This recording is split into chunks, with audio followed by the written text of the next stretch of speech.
저희가 따로 시간을 마련해서 답해드리겠습니다.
자주 발견되고요. 국내에서만 한 해 500여 명의 말라리아 환자가 발생한다고 합니다. 2015년 중남미를 중심으로 유행했던 지카 바이러스를 기억하시나요? 옛날엔 심각하게 여겨지지 않았다고 해요. 그런데 익숙하게 되고 도시로 향한 모기가 인간 환경에 적응하자 상황은 달라졌습니다. 이전에는 위협적이지 않았던 바이러스가 전 세계로 퍼져나가 수많은 사람들에게 감염되었죠. 또 다른 바이러스가 언제든 이렇게 확산할 수 있다는 겁니다. 지구는 북극을 뒤덮은 모기를 통해 인간에게 경고를 인지도 합니다. 기후변화 때문에 인류에게 생긴 위협은 앞으로도 계속될 것이며 그 아무도 알 수 없다고 말해요.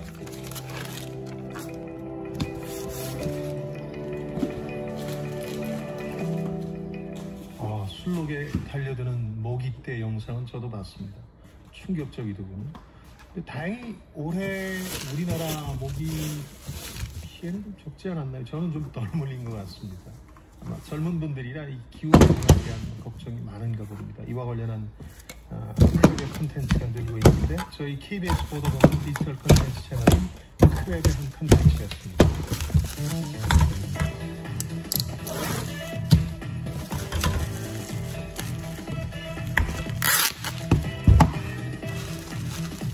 경제를 성공을 누릅니다.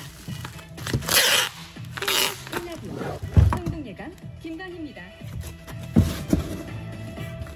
오늘 경제가 참 많습니다.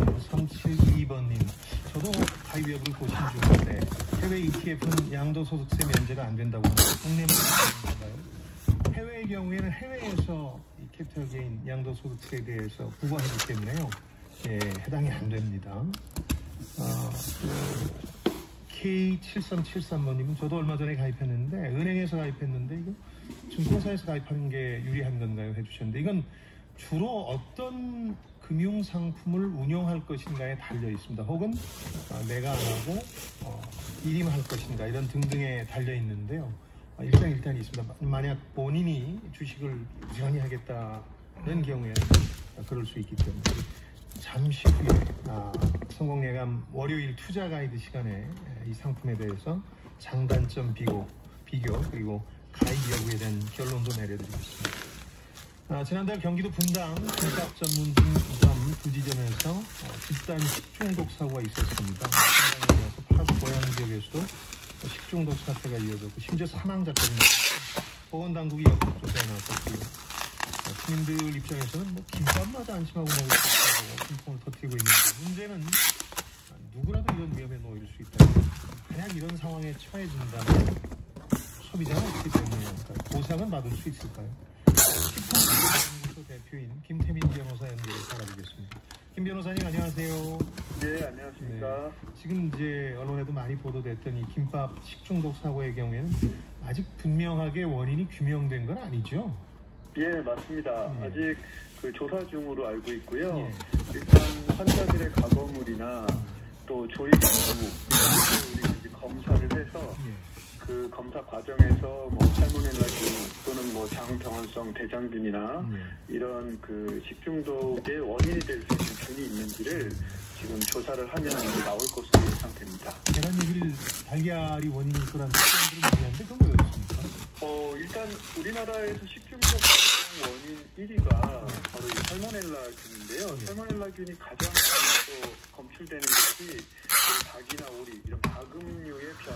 그러니까 우리 계란 같은 데 보면 사실 눈으로 볼 수는 없지만 뭐 간혹 가다가 이런 전이라든지 이런 게 묻어있는 것도 보실 수가 있는데요. 진짜 그게 중요하지 않다 하더라도 우리 껍질이나 이런 데서 살모넬라균의 오염이 굉장히 많고요.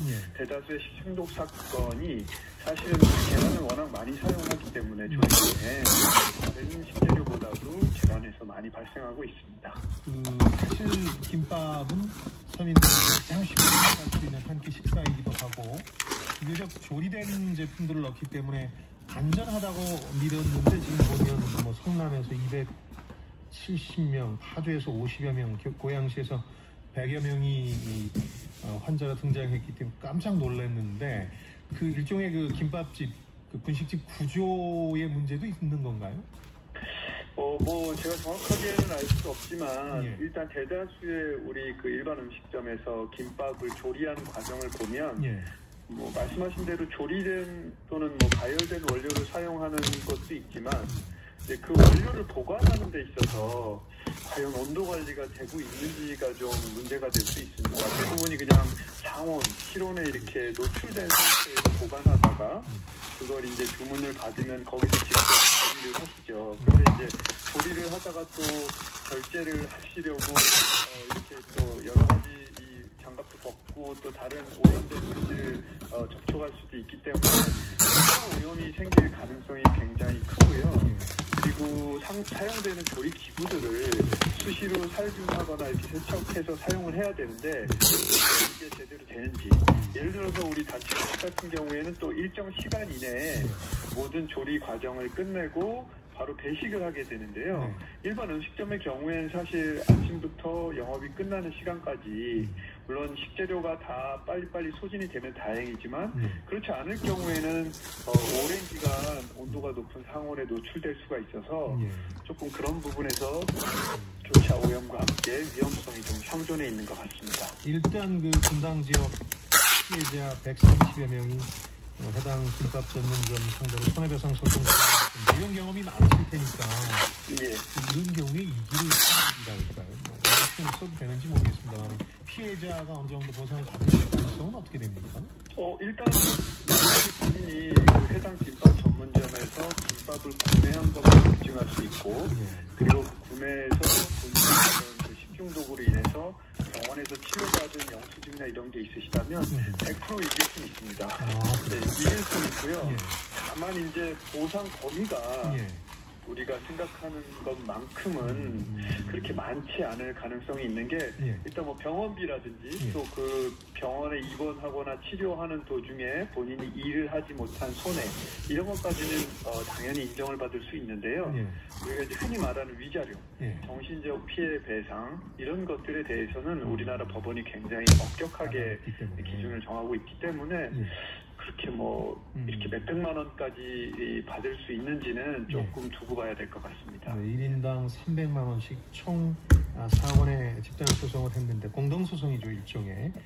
다만 또 하나 궁금해지는 게요. 이 경우는 사실 직영점이에요. 문제가 안 되는데 보통 프랜차이즈 같은 경우에는 가맹본부가 있고 가맹점이 있는데 어느 쪽에 더 이런 사고가 발생했을 때 책임이 큽니까?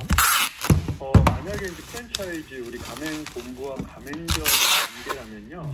사실은 일괄적으로 판단할 수는 없습니다. 예를 들어서 사고의 원인이 가맹본부에서 일괄적으로 공급한 식재료에 있었다고 하면 당연히 가맹본부의 책임이 더 크고 그것을 조리하거나 또는 보관하는 과정에서 또 약간의 문제가 있었다면 가맹점도 책임이 있을 건데요.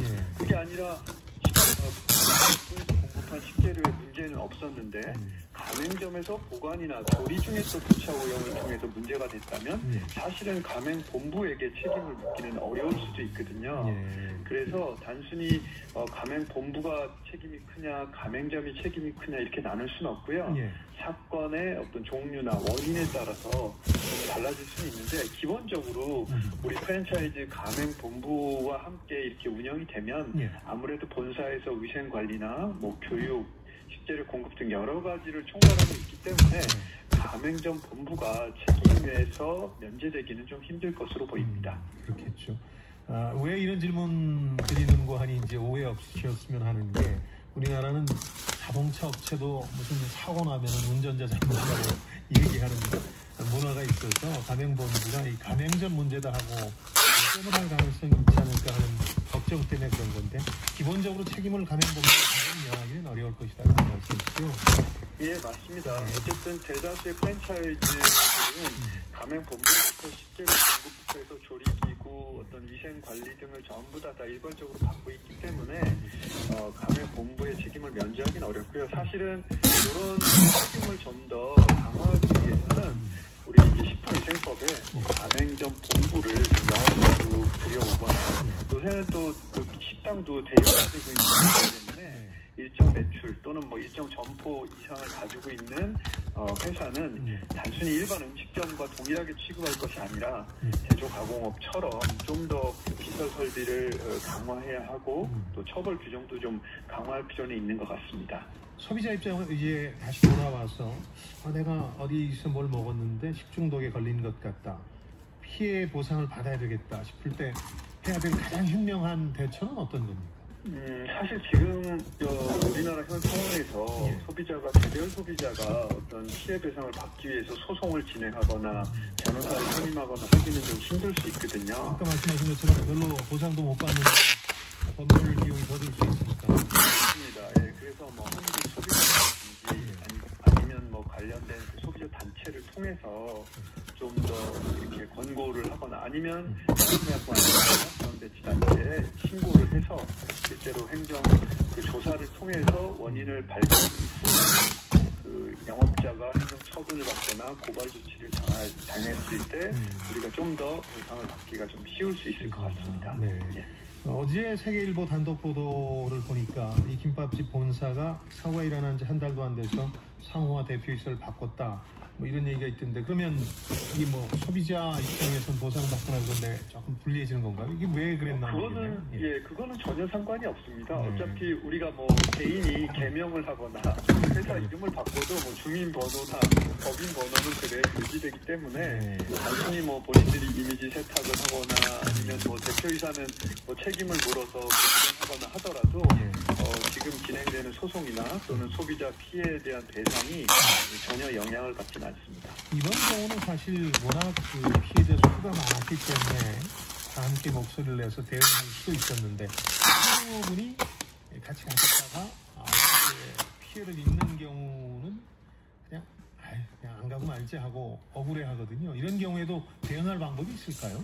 사실은 뭐 아까 말씀드린 대로 개별적으로 대응하기는 정말 어려운 부분이 있어서 결국은 이제 본인 혼자 한다기보다는 소비자 단체나 한국 소비자원 등을 통해서 좀 도움을 받는 게 좋을 것 같고요. 뭐 정 그게 안 된다면 언론에 제보를 하거나 뭐 요새는 SNS라든지 뭐 이런 걸 통해서 그 관심을 끄는 그런 작업이 필요할 건 같습니다. 다만 거꾸로 이 자영업자들 혹은 매체들 입장에서는 SNS 같은 걸 통해서 이제 섣부르게 사실이 아닌 거, 사실관계가 분명해지지 않았는데 피해를 입었다 이렇게 하소연하면 또 그 개인이 처벌받을 수 있잖아요.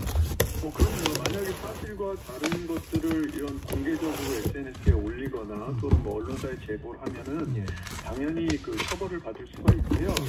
식품위생법뿐만 아니라 다른 많은 법령에서 허위사실 유포로 인해서 영업에 피해를 주게 되면 당연히 처벌을 받기 때문에 소비자가 없이 그런 행위를 하는 것에 대해서는 크게 바뀌지 않아도 되지 않을까 싶습니다. 오늘 식품법령에서 김수진 변호사와 함께 얘기를 나눴습니다. 고맙습니다. 네, 감사합니다. 이어서 라디오 정보센터 뉴스 듣겠습니다. 오늘 0시 기준 신규 확진자가 2,025명 증가해 지난달 20일 이후 일주일 만에 다시 2,000명을 넘었습니다. 국내 코로나19 사태 이후 5번째 2,000명대 기록입니다. 코로나 백신 1차 접종을 마친 어린이집이나 유치원 등 교육 보육 종사자 51만 6천 명에 대한 2차 접종이 오늘부터 11일까지 진행됩니다. 내년도 미국 국정 수권법 시행에 주한미군 감축 제한 조항이 빠진 것은 조 바이든 대통령이 성급히 주한미군을 철수할 우려가 없기 때문이라고 리 하원 군사위원장이 밝혔습니다. 마이크로소프트의 새로운 PC 운영 체제인 윈도우 11이 10월 출시됩니다. 마이크로소프트는 10월 5일부터 요건을 충족하는 PC에 대해 윈도우 11로 무료 업그레이드를 제공할 계획이라고 밝혔습니다. 지금까지 라디오 정보센터 조진주였습니다. 3542번님을 포함해서 고민만 하고 있습니다. 오늘 경제상식 퀴즈 정답인 이 금융상품 가입 여부에 대한 고민 상담을 해주셨는데요. 청취자 안계영님이 아주 분명하고 똑부러지게 장단점을 요약했습니다. 이건 절세가 큰 장점이더군요. 3년이라는 의무납입이 단점 같습니다. 비과세 혜택을 주면서 저축과 투자를 장려하는 거기 때문에 이 만기 이런 것들이 좀 단점이 됩니다. 종류도 많아서 까다롭고 가입 조건도 조금 복잡합니다. 한꺼번에 다 하나 정리를 해드리겠습니다.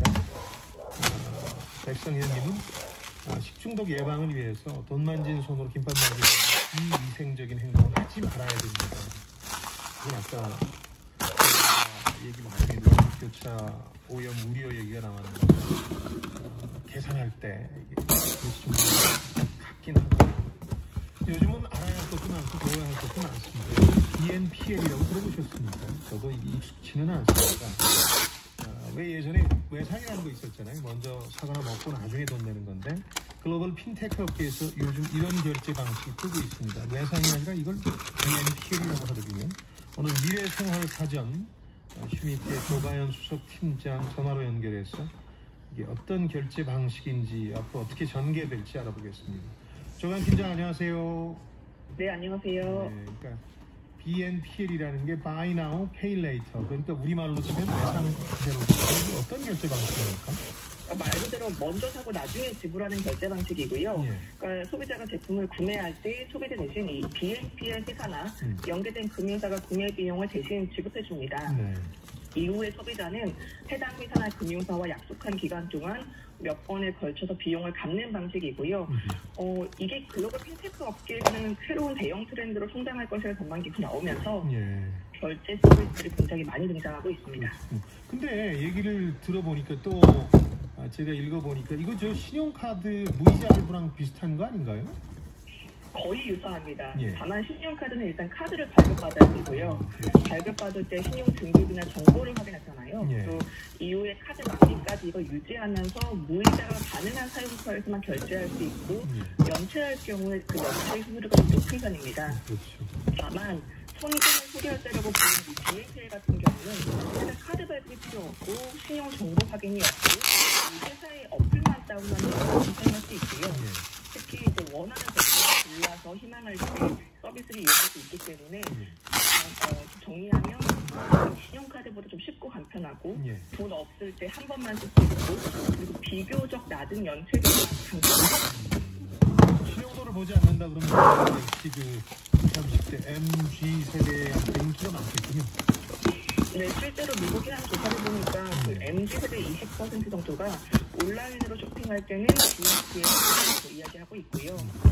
또 일부 BNPL 서비스는 소비자가 아니라 이 가맹점, 판매자에게만 수수료를 받고 있어서 뭐 이자나 수수료 부담이 좀 적고 상대적으로 주머니가 가벼운 학생들이나 이 사회 초년생들 2030이 많이 쓰고 있습니다. 그러니까 상품 사는 시점에 돈 한 몫에 빌려주는 게 조금 저리 단기 대출하고도 유사해 보이는데 혹시 나중에 못 갚게 되는 연체 혹은 부실 문제 같은 건 없습니까? 이게 BNPL 스타트업마다 좀 정책이 다른데요.